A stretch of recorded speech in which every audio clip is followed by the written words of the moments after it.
विषय वाणिज्य व्यवस्था और संचालन, चैप्टर 6 मार्गदर्शन। मैं आपकी टीचर योगी स्नेहलता। अब हम बात करते हैं अभिप्रेरणा यानी कि मोटिवेशन। मोटिवेशन अर्थात व्यक्ति के अंदर एक ऐसा तत्व है जो व्यक्ति को कार्य करने के लिए प्रेरित करता है या प्रोत्साहित करता है। कार्य करने की इच्छा और कार्य करने की क्षमता के बीच का जो अंतर होता है वो है प्रोत्साहन। कर्मचारियों के कार्य करने की इच्छा हो लेकिन कार्य करने की क्षमता ना हो तो संचालन के उद्देश्य प्राप्त नहीं हो सकते। इसलिए संचालक मंडल क्या करता है कि उत्पादन प्रक्रिया के साथ जुड़े हुए सभी साधनों में मानव एक विशेष साधन है जो उत्पादन वृद्धि संभव करता है। ऐसे मानव एक जीवंत साधन है, उसमें से विशेष शक्तियों की कार्य सूझबूझ होती है जिसे कार्य प्रेरित किया जाए या कार्य प्रेरित करे तो उनकी उत्पादन शक्ति में वृद्धि होती है। इसलिए उन्हें कार्य प्रेरणा देना आवश्यक होता है। अब सामान्य अर्थ में कहें तो अभिप्रेरणा एक विस्तृत विचार है जहाँ पे मानव कार्य करता है और अभिप्रेरणा का कार्य आवश्यक होता है। अभिप्रेरणा प्रशिक्षकों के द्वारा मौद्रिक हो सकता है, अमौद्रिक हो सकता है, प्रोत्साहन, सुविधाएं होता है या संतुष्ट न होता आवश्यकताएं का समावेश हो जाता है। अब सामान्य अर्थ में अगर मैं कहूँ तो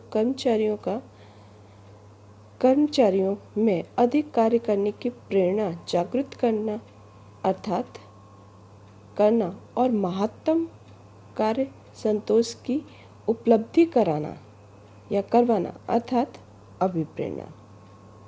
वापिस से अर्थ सामान्य अर्थ में कर्मचारियों में अधिक कार्य करने की प्रेरणा जब हो उन्हें महत्तम कार्य संतोष की उपलब्धि करवाना अर्थात अभिप्रेरणा। दूसरा है जूएस के अनुसार इच्छित कार्य को पूर्ण करने के लिए स्वयं को या दूसरों को प्रेरणा देने की प्रक्रिया को हम अभिप्रेरणा कहते हैं। मॉर्गन के अनुसार क्या कहा गया है? अभिप्रेरणा मन की एक ऐसी स्थिति है जो कर्मचारियों को लक्ष्य की ओर ले जाती है। इस प्रकार अभिप्रेरणा वह कर्मचारियों को प्रोत्साहन देकर अपेक्षित लक्ष्य प्राप्त करने की प्रक्रिया है। अभिप्रेरणा जो कर्मचारियों में अधिक कार्य करने की या लक्ष्य प्राप्त करने की एक प्रक्रिया रहती है। अब इसके हम आगे लक्षण देखते हैं। पहला आंतरिक प्रक्रिया है। अभिप्रेरणा एक ऐसा बल या शक्ति है जिसके द्वारा मानव के अंदर ही उत्पन्न होता है। उसमें कहीं बाहर से उसको इनबिल्ड नहीं किया जाता। आंतरिक शक्ति है ये जो आपको अधिक कार्य करने के लिए प्रेरित करता है। ऐसी भावना जिसमें मानव को लगता है कि हम जीवन में कुछ कमी है जिसे हम पूर्ण करने के लिए या जो काम हम नहीं कर सकते वो भी काम करने की हमारे में क्षमता है पर हम कर नहीं रहे हैं। उसमें मोटिवेशन की एक ऐसी ताकत होती है कि उसके लिए वो प्रेरित होता है और वो कार्य भी वो संपूर्णता पूर्ण हो जाता है। मनोवैज्ञानिक विचार है। अभिप्रेरणा एक मनोवैज्ञानिक विचार है। प्रत्येक व्यक्ति के मानसिक विचार अलग अलग होते हैं, अलग अलग क्षमताएं होती हैं, लेकिन व्यावसायिक इकाई में अपने लक्ष्य अपने उद्देश्य को प्राप्त करने के लिए हर कर्मचारी को एक उद्देश्य के लिए उन्हें प्रेरित किया जाता है कि वो सभी उस कार्य को संपूर्णता पूर्ण कर सकते हैं, उनमें कार्य क्षमता है। तो एक मोटिवेशनल उनको एक स्पीच देना या उनकी क्षमता बढ़ाना, क्योंकि कोई दवा नहीं है कि आपने खा लिया और आपके शरीर में वो ताकत आ गई, नहीं, ये मानसिक तौर पे आपके विचारों को आपको मजबूत करने का, उन्हें प्रेरित करने का, आपके मन को मजबूत करने का एक तरीका है। कर्मचारियों की कार्यक्षमता में वृद्धि करना अभिप्रेरणा के द्वारा कर्मचारियों को अधिक उत्पादन देने के लिए प्रोत्साहन किया जाता है। अभिप्रेरणा उनके नैतिक उत्साह में वृद्धि करता है और उत्पादन और कार्यक्षमता में भी वृद्धि करता है, क्योंकि कर्मचारी जितना अच्छे से कार्य करेंगे उनकी कार्यक्षमता में वृद्धि रहेगी। ये सतत चलने वाली प्रक्रिया है, क्योंकि जब तक व्यवसाय की इकाई चलती रहेगी तब तक ये कार्य निरंतर चलता रहेगा। स्थानांतरण में कमी होती है, क्योंकि जब आप कर्मचारियों को प्रोत्साहित करते हैं, प्रोत्साहित करने से उनमें कार्यक्षमता बढ़ती है। कार्यक्षमता बढ़ने से उनकी आंतरिक शक्तियों में, तो उनको लगता है कि प्रोत्साहन या मोटिवेशनल, हम आगे देखेंगे, मोटिवेशनल दो तरीके से होता है, मौद्रिक या अमौद्रिक। आप मौखिक तौर पे किस तरीके से करते हैं, या आप किसी पैसे के द्वारा, क्योंकि कर्मचारी जब संतुष्ट होता है तो उसमें कार्य करने की अलग सी एक ललक होती है कि वो यस, मैं हमारे व्यवसाय की इकाई के अंदर अच्छा काम करूं, अच्छे से यहाँ पे रहूं तो मेरे वेतन में वृद्धि होगी, मुझे आगे प्रमोशन मिलेगा, मेरा नाम होगा। तो वो एक मानसिक तौर पे तैयार होने लगता है, जिससे उसे दूसरी जगह जाने का एक अनुकूल वातावरण उसको मिल रहा है व्यवसाय की इकाई में। तो उसकी स्थानांतर की जो दर है वो उसमें कमी आई, क्योंकि वो अपने उस व्यवसाय की इकाई को छोड़ के दूसरे में जाना पसंद नहीं करेगा। उद्देश्यों की प्राप्ति, जब कर्मचारी संतुष्ट होता है तो वो उसकी कार्यक्षमता में वृद्धि भी होगी, स्थानांतर नहीं होगा। और स्थानांतर न होने से व्यवसाय की इकाई के पास कुशल कर्मचारी उसके पास होंगे, जिसकी वजह से जो उद्देश्य हैं वो आसानी से पूर्ण या प्राप्त किए जा सकते हैं। यानी कि कार्यक्षम रूप से कार्य करने वालों को करने की प्रेरणा प्राप्त होती है, और जिसके वजह से कर्मचारी के व्यक्तिगत और व्यावसायिक इकाइयों के उद्देश्यों की प्राप्ति आसानी से होती है। ये एक विस्तृत क्षेत्र है, कोई सीमित क्षेत्र नहीं है, विस्तृत क्षेत्र है। अभिप्रेरणा, आप ये कहें कि सिर्फ हमको जो कार्य कर रहे हैं, यानी कि कार्यकारी स्तर है, निम्न स्तर पे ही अभिप्रेरणा की आवश्यकता है, नहीं। अभिप्रेरणा की आवश्यकता उच्च से मध्य से निम्न, यानी कि तीनों ही स्तर पे, यानी कि top level, middle level and bottom level, इन सभी में आवश्यकता रहती है। अभिप्रेरणा का जो विचार है विस्तृत और समृद्ध है। आवश्यकता, लक्ष्य, इच्छा, भावना, उद्देश्य, चुनाव, मनोबल, उत्सुकता, प्रलोभन आदि शब्दों का भी समावेश अभिप्रेरणा या प्रेरणा में होता है। परिवर्तनशील व्यवस्था तंत्र के अनुरूप, क्योंकि हमेशा परिवर्तनशील व्यवस्था तंत्र तैयार किया जाता है जिसमें समय के अनुसार बदलाव किया जा सके। आधुनिक समय में उत्पादक उद्योगों और व्यवस्था तंत्र में तीव्रता से परिवर्तन हो रहा है। ऐसे परिवर्तन जिसके वजह से टेक्नोलॉजी है, माल सामग्री है, अन्य प्रवृत्तियों में सतत परिवर्तन होता रह रहा है, जिसके वजह से कर्मचारियों को भी उस तीव्रता के साथ तैयार रहना पड़ता है। अगर तैयार नहीं रहते हैं तो उनकी जो कार्य क्षमता है उसमें कमी आएगी, इसलिए उन्हें हमेशा मोटिवेशन देते रहते हैं या उनको अभिप्रेरणा समय समय पे देना पड़ता है, जिससे वो परिवर्तन को सरलता से स्वीकार करके उस कार्य को पूर्ण कर सकें। सहयोग प्राप्त करने का साधन है। कर्मचारियों को अभिप्रेरणा देने से उन्हें कार्य संतोष की प्राप्ति होती है। परिणाम स्वरूप वे उचित अधिकारियों को संपूर्ण सहयोग देते हैं, क्योंकि जब कर्मचारी संतुष्ट होगा तो वो कार्य करने में पूरी तरह से सहयोग देते हैं। सकारात्मक दृष्टिकोण है। अभिप्रेरणा कर्मचारियों में सकारात्मक दृष्टिकोण को प्रोत्साहन देती है। कर्मचारियों की समस्याओं का समाधान करना, कर्मचारियों का जो व्यवस्था तंत्र है और संस्था है उसके प्रति उन्हें सम्मान की भावना उत्पन्न होती है और वो एक अनुकूल वातावरण व्यवसाय की इकाई में बनाते हैं। स्वयं संस्था एक भाग है ऐसा समझ के वो कार्य करने लगते हैं कि यस, ये जो व्यवसाय की इकाई है वो मेरी व्यवसाय की इकाई है, अगर मैंने अच्छा काम किया तो मुझे फ़ायदा होगा, मेरी व्यवसायिक इकाई को फ़ायदा होगा, यानी कि एक सकारात्मक दृष्टिकोण रखा जाता है। संचालन का एक कार्य है। अभिप्रेरणा संचालन का एक महत्वपूर्ण कार्य या अंग माना जाता है। संचालकों को भौतिक साधनों से नहीं बल्कि जीवंत कर्मचारियों से भी कार्य करवाना होता है, इसलिए उन्हें अभिप्रेरणा देना एक महत्वपूर्ण कार्य हो जाता है। अब हम देखते हैं कि मास्लो की आवश्यकताओं का क्रम कौन कौन सा है। मास्लो ने जो मानव की आवश्यकताएं हैं उनको अलग अलग होती हैं, सभी की एक नहीं है। मानव एक ऐसा प्राणी है कि जब से वो जन्म लेता है और जब तक वो मृत्यु पाता है तब तक उसकी इच्छाओं का अंत नहीं होता है। समय समय पर उसकी इच्छाओं में परिवर्तन हमेशा कहा जाता है कि अगर एक इच्छा पूर्ण हो गई तो उसके लिए दूसरी इच्छा तुरंत ही उत्पन्न हो जाती है, या और जैसे ही दूसरी होगी तो तीसरी उत्पन्न हो जाएगी। यानी कि कभी भी वो संतुष्ट नहीं होता है। उसके जब तक उसकी इच्छाएं का उसका अंत नहीं होगा तब तक उसकी इच्छाओं का अंत नहीं होता। इसलिए मास्लो ने क्या किया है कि आवश्यकताओं में पहली आवश्यकता सभी व्यक्तियों की कौन सी होती है, दूसरी कौन सी होती है, तीसरी की किस तरीके से वो एक आवश्यकता पूर्ण होने पे दूसरी से तीसरी से चौथी वो कैसे कैसे आवश्यकताओं में आगे बढ़ता है, उसका एक चार्ट दिया है। 5 आवश्यकताओं में बांटा है। शारीरिक और प्राथमिक आवश्यकता, दूसरी सुरक्षा की आवश्यकता, तीसरी सामाजिक आवश्यकता, सम्मान और प्रतिष्ठा की आवश्यकता, आत्मसम्मान और आत्म उपलब्धि की आवश्यकता। विद्यार्थी मित्रों, आपकी किताब में एक त्रिकोण कलर तरीके का चित्र बना के दिया है। आपको एग्ज़ाम में वो चित्र जैसा आपकी किताब में बना है वैसा आपको वहाँ पे एग्ज़ाम में बनाना रहेगा।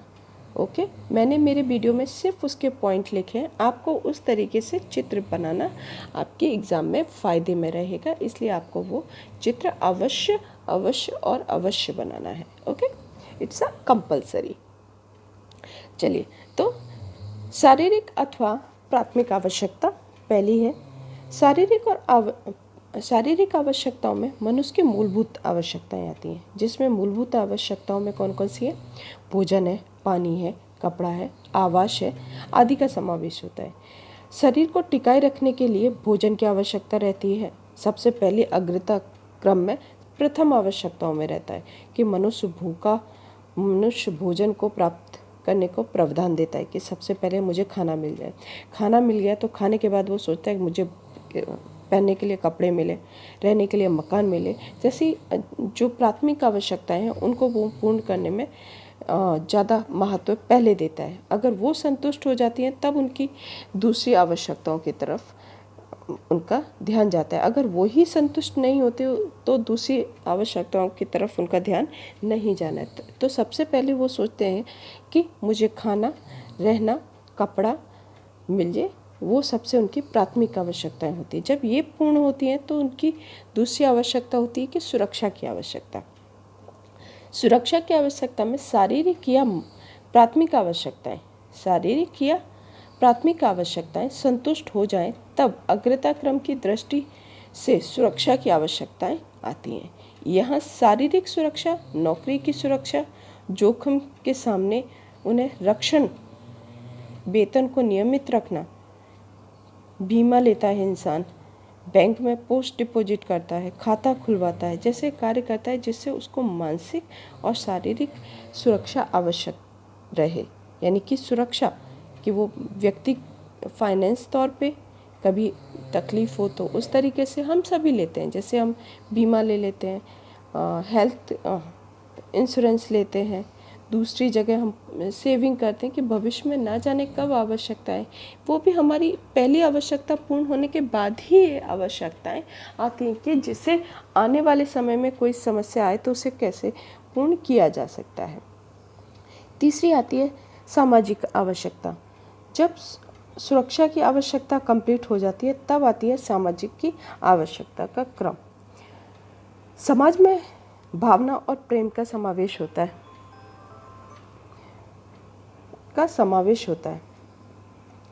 जहाँ पे मनुष्य सामाजिक प्राणी है, जिसे अपने परिवार, सगे संबंधी, मित्रों आदि समाज से की ओर से स्नेह प्रेम मिले, ऐसी वो हमेशा इच्छा रखता है कि सभी समाज के लोग उसे जानें, समझें, उसे प्रेम करें, उसका सम्मान करें। वो उसकी आवश्यकताओं का एक क्रम है जिसे वो हमेशा चाहता है कि लोग वो निकले तो उसे सब पहचानते हों, उसके लिए नमस्ते करें, कि हाँ सब उसे प्यार से बुलाएं, बात करें, बड़े हैं तो उससे सलाह लें। हर कोई वो एक उनकी आवश्यकता में आता है।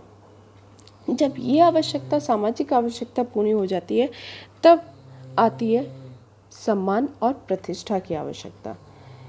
पहली यानी कि आपकी प्राथमिक आवश्यकता पूरी हो गई, सुरक्षा की आवश्यकता पूरी होगी, सामाजिक आवश्यकता पूरी की। फिर चौथी आती है कि अब मुझे सम्मान और प्रतिष्ठा भी चाहिए, क्योंकि सम्मान प्रतिष्ठा एक पद की आवश्यकता या उच्च पद के की आवश्यकताओं के रूप में भी जाना जाता है। कि जब जैसे व्यक्ति है, जब स्टार्टिंग फेस में, जैसे एग्जाम्पल के लिए देते हैं कि आप जब तक आप कॉलेज में हैं आपकी प्राथमिक आवश्यकताएं पूरी हो रही हैं, लेकिन जब आप नौकरी करने लगते, सेल्फ आपका कि हाँ अब हम इंडिविजुअल अपने स्टैंड लेना शुरू किया कि हाँ हम नौकरी कर रहे हैं। तो नौकरी शुरू होती है तो हमारी पहली आवश्यकता में होता है कि मैं अपने लिए मकान या ऐसी आवश्यकताओं को हम पूरी करते हैं। फिर धीरे धीरे कि हाँ आवश्यकता ये पूरी हुई है तो अब थोड़ी सेविंग की जाए, भविष्य में क्या होगा क्या नहीं होगा, उस तरह के हम भविष्य के लिए हम सोचना शुरू करते हैं। वहाँ पे कंप्लीट होते हैं तब हम सोचते हैं कि लोग हमें कितना पहचानते हैं, कितना जानते हैं, बॉस मेरी बात सुनते हैं, लोग दूसरे हमारे सहकर्मी हमको जानते हैं, हम सोसाइटी में हमको सब जानने लगे हैं। वो कंप्लीट होने के बाद फिर हम सोचते हैं कि यस अभी हमने ये 3 ले लिया है, तो अब मुझे, मेरे पास घर भी है, मेरे पास गाड़ी भी है, मेरे को लोग भी समाज में अच्छे से जानते हैं, मेरी जो सुरक्षा है चाहे वो सब भी कंप्लीट है। अब मुझे और मेहनत करनी है जिससे मुझे ऊंचे पद पे जाऊं, एक पद प्राप्त हो जहाँ पे लोग मेरे को सम्मान करें, मेरी प्रतिष्ठा हो उच्च अधिकारी बन के। तो उसके लिए वो मेहनत करना शुरू करता है, स्वयं का वो मूल्यांकन करेगा कि यस मुझे कहाँ पे और मेहनत करनी है जिससे अपने और कर्मचारियों के अधिकारियों से सम्मान वो प्राप्त कर सके। अगर इसे संक्षिप्त में कहूँ तो समाज में सम्मान, आत्मविश्वास, प्रतिष्ठा और उच्च पद की प्राप्ति के लिए ये आदि की आवश्यकता रहती है। अब आती है आत्मसम्मान और आत्म उपलब्धि। मनुष्य जब प्राथमिक, सुरक्षा, सामाजिक और प्रतिष्ठा और सम्मान सब कुछ प्राप्त करने के बाद वो खुद की खुशी के लिए कि मैंने इतना सब प्राप्त कर लिया, इतना सब कुछ मैं जो चाहता था मैंने ले लिया, लेकिन सच में क्या मैं अपने आप में इतना खुश हूँ? जब वो इतना सब करने के बाद वो सोचता है कि यस अब मैं दूसरों के लिए कार्य करूं, तो उसे एक अंदर से सेटिस्फेक्शन होता है कि यस मैं अपने साथ दूसरों की भी मदद कर रहा हूं। उसे आत्म सम्मान या आत्म उपलब्धि के लिए व्यक्ति हमेशा मंथन करता रहता है। प्रत्येक व्यक्ति हमेशा उपलब्धि के शिखर पे, जीत की चोटी पर विराजमान होने की इच्छा रखता है और वहाँ पे पहुँचने के बाद अपने कार्य क्षेत्र में अपना पूरा नाम, गौरव सब प्राप्त करने के बाद वो सोचता है कि अब मैं दूसरे लोगों के लिए काम करूँ, दूसरे के लिए कुछ जो उसकी करना चाहता है, इच्छाएं हैं वो पूर्ण करने की कोशिश करता है, जिससे उसकी आत्मा को आत्मसम्मान या आत्म उपलब्धि। जैसे बहुत सारे हम फॉर एग्ज़ाम्पल जैसे तबला वादक हैं जाकिर हुसैन, ठीक है, उन्होंने नाम, फेम सब कुछ उनके पास है। फिर सितार वादक है शिव कुमार शर्मा है। क्रिकेटर में अगर मैं कहूँ सचिन तेंदुलकर है, अमिताभ बच्चन है, लता मंगेशकर है। एक नाम, फेम, एक ऐसी ऊंचाई पे बैठने के बाद वो सोचते कि यस अब हम दूसरों के लिए कुछ काम करें।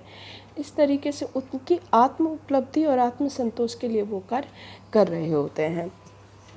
अब हम आगे बढ़ते हैं मौद्रिक या अमौद्रिक प्रोत्साहन। उसमें सबसे पहले हम बात करते हैं मौद्रिक प्रोत्साहन, क्योंकि जब आप अभिप्रेरणा देते हैं तो यहाँ पे मौद्रिक और अमौद्रिक दोनों तरीके से होते हैं। मौद्रिक प्रोत्साहन में कर्मचारियों को अपने कार्य के प्रति अभिरुचि बनी रहे, साथ ही कार्य क्षमता में सतत वृद्धि हो, इकाई और अपने कर्मचारियों को अधिक कार्य करने के लिए प्रेरणा देती है। इस प्रेरणा को प्रोत्साहन के रूप में जाना जाता है। यानी कि प्रोत्साहन का कार्य प्रोत्साहित करने की प्रवृत्ति है। यानी कि प्रोत्साहन में कर्मचारियों को उत्साह में वृद्धि, कर्मचारियों के लक्ष्य तक पहुंचने की सहायता होती है। और प्रोत्साहन को अलग अलग दो तरीके से बांट दिया गया, एक मौद्रिक और एक अमौद्रिक। सबसे पहले हम मौद्रिक के बारे में चर्चा करेंगे कि मौद्रिक प्रोत्साहन क्या है। सबसे पहला है लाभ में हिस्सा, कि कर्मचारियों को उनके आत्मविश्वास, उमंग, उनकी रुचि सब में प्रोत्साहित करने के लिए मौद्रिक प्रोत्साहन सबसे आवश्यक होता है। जैसे पहला है लाभ में हिस्सा देना, तो इकाई में होने वाले लाभ यानी कि सरप्लस जो प्रॉफिट होता है, नियोजक और कर्मचारियों के बीच में संयुक्त प्रयास का परिणाम होता है।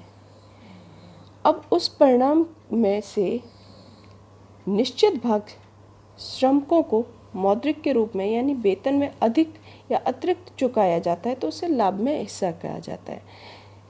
सह साझेदारी, कर्मचारी और श्रमिकों को इकाई के जो मालिक हैं, संचालक, लाभ और विभाजन के साझेदार बनाया जाता है, जिससे उन्हें सह साझेदारी कहते हैं, जिसमें संचालक भी आने वाले समय में बनते हैं और उन्हें लाभ का हिस्सा भी देते हैं। पदोन्नति यानी कि प्रमोशन, कर्मचारियों को उनके वर्तमान पद से ऊंचे पद पे का लाभदायी पद नियुक्त करना, ये प्रक्रिया को हम प्रमोशन कहते हैं, जिससे कर्मचारियों के अधिकार में, दायित्व में, कर्तव्य में, वेतन में सब में वृद्धि होता है, जिससे कर्मचारियों को कार्य करने में या कार्य शक्ति में, उत्साह में वृद्धि होती है। उसके बाद आता है चौथा बोनस, कि वर्ष के अंत में जितना लाभ हुआ है उसमें से निश्चित लाभ में श्रमिकों का योगदान होता है। जो भी होता है उसमें से बगैर श्रमिकों का योगदान के तो लाभ प्राप्त नहीं हो सकता। यानी कि वर्ष के अंदर जितना भी लाभ हुआ है उसमें से निश्चित हिस्सा श्रमिकों को बोनस के तौर पे कानून के अनुसार प्रति वर्ष लाभ में से अमुक प्रतिशत कर्मचारियों के वर्ष के अंत में बोनस के रूप में चुकाया जाता है। कमीशन, इकाई में कार्यरत कर्मचारियों या श्रमिकों के असाधारण कार्य कार्यशैली से ध्यान में रखकर इकाई में वार्षिक सभा, सम्मेलन या जो विशिष्ट समारोह होता है, उन सभी में उनको प्रोत्साहित किया जाता है, बुलाया जाता है, श्रमिकों को उनको बताया जाता है, जोश, उत्साह या कार्य क्षमता में वृद्धि की जाती है। ये एक इनाम के तौर पे होता है। यानी कि जैसे बच्चे 12th में पास हुए तो एक बड़ी उनके लिए सभा रखी जाती है, यानी कि आपका फंक्शन रखा जाता है। फंक्शन में सबके बीच में बुला के उनको इनाम देना, यानी कि प्रोत्साहित करना। तो ये एक तरीके की है। अब हम बात करते हैं कमीशन की। इकाई के जो मालिक हैं, विक्रय बढ़ाने के उद्देश्य से सेल्स पर्सन आपने सुना होगा, सेल्समैन, है ना, ये आज हम नया शब्द इस्तेमाल करते हैं। तो जो सेल्स को बढ़ाने का काम करते हैं उनका यही होता है कि कुछ भी करके बिक्री में वृद्धि करना, यानी सेल्स में वृद्धि करना है।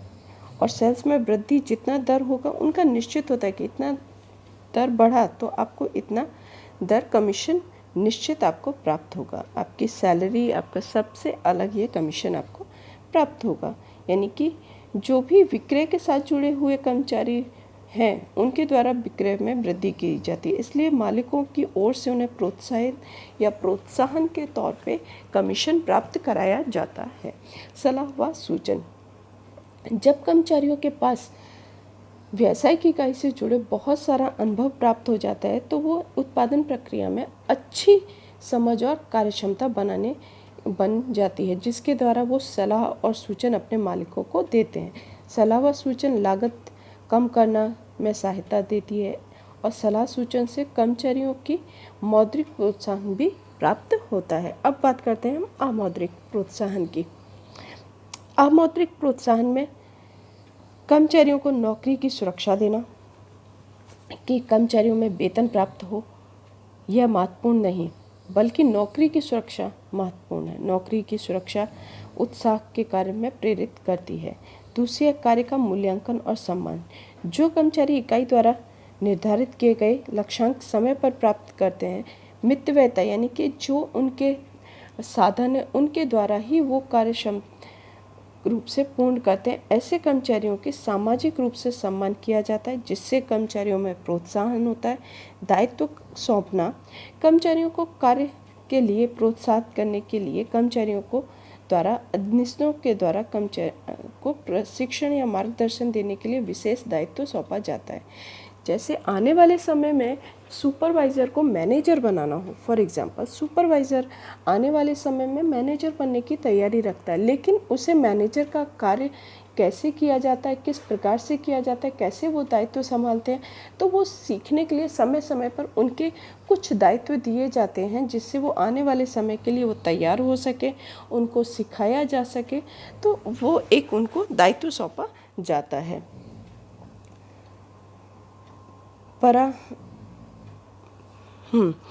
सलाहकार। जब कर्मचारी श्रेष्ठ कार्यशैली का सातत्य या समय तक बनाए रखने तक अनुभव